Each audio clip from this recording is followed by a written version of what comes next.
करवा चौथ की कथा। बहुत समय पहले की बात है। एक साहूकार के 7 बेटे और उनकी एक बहन करवा थी। सभी सातों भाई अपनी बहन से बहुत प्यार करते थे, यहाँ तक कि वे पहले उसे खाना खिलाते और बाद में स्वयं खाते थे। एक बार उनकी बहन ससुराल से मायके आई हुई थी। शाम को भाई जब अपना व्यापार व्यवसाय बंद करके घर आए तो देखा कि उनकी बहन बहुत व्याकुल थी। सभी भाई खाना खाने बैठे और अपनी बहन से भी खाने का आग्रह करने लगे, लेकिन बहन ने बताया कि उसका आज करवा चौथ का निर्जल व्रत है और वह खाना सिर्फ चंद्रमा को देखकर उसे अर्घ्य देकर ही खा सकती है। चूंकि चंद्रमा अभी तक नहीं निकला है, इसलिए वह भूख प्यास से व्याकुल हो उठी है।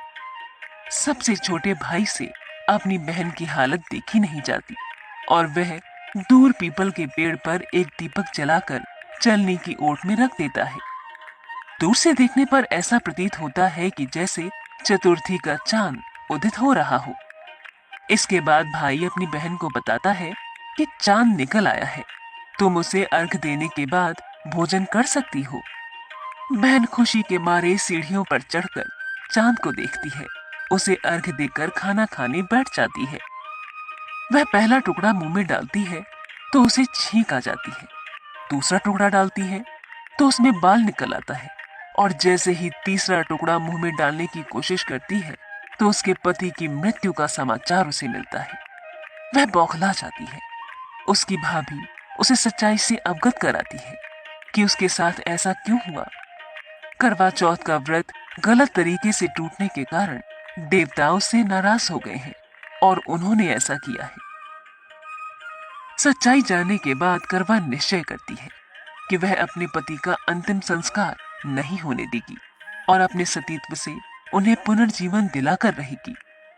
वह पूरे 1 साल तक अपने पति के शव के पास बैठी रहती है, उसकी देखभाल करती है। उसके ऊपर उगने वाली सुईनुमा घास को वह एकत्रित करती जाती है। 1 साल बाद फिर करवा चौथ का दिन आता है। उसकी सभी भाभियां करवा चौथ का व्रत रखती हैं। जब भाभियां उससे आशीर्वाद लेने आती हैं, तो वह प्रत्येक भाभी से यम सुई ले लो, प्रिय सुई दे दो, मुझे भी अपनी जैसी सुहागिन बना दो, ऐसा आग्रह करती है। लेकिन हर बार भाभी उसे अगली भाभी से आग्रह करने का कहकर चली जाती है। इस प्रकार जब 6ठे नंबर की भाभी आती है तो करवा उससे भी यही बात दोहराती है। ये भाभी उसे बताती है कि चूंकि सबसे छोटे भाई की वजह से उसका व्रत टूटा था, अतः उसकी पत्नी में ही शक्ति है कि वह तुम्हारे पति को दोबारा जीवित कर सकती है। इसलिए जब वह आए तो तुम उसे पकड़ लेना और जब तक वह तुम्हारे पति को जिंदा न कर दे उसे नहीं छोड़ना। ऐसा कहकर वह चली जाती है। सबसे अंत में छोटी भाभी आती है। करवा उनसे भी सुहागिन बनने का आग्रह करती है, लेकिन वह टाल मटोली करने लगती है।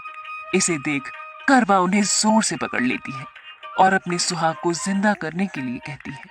भाभी उससे छुड़ाने के लिए नोचती है, खसूटती है, लेकिन करवा नहीं छोड़ती है। अंत में उसकी तपस्या को देखकर भाभी पसीज जाती है और अपनी छोटी अंगुली को चीरकर उसमें से अमृत उसके पति के मुंह में डाल देती है। करवा का पति तुरंत श्री गणेश कहता हुआ उठ बैठता है। इस प्रकार प्रभु कृपा से उसकी छोटी भाभी के माध्यम से करवा को अपना सुहाग वापस मिल जाता है।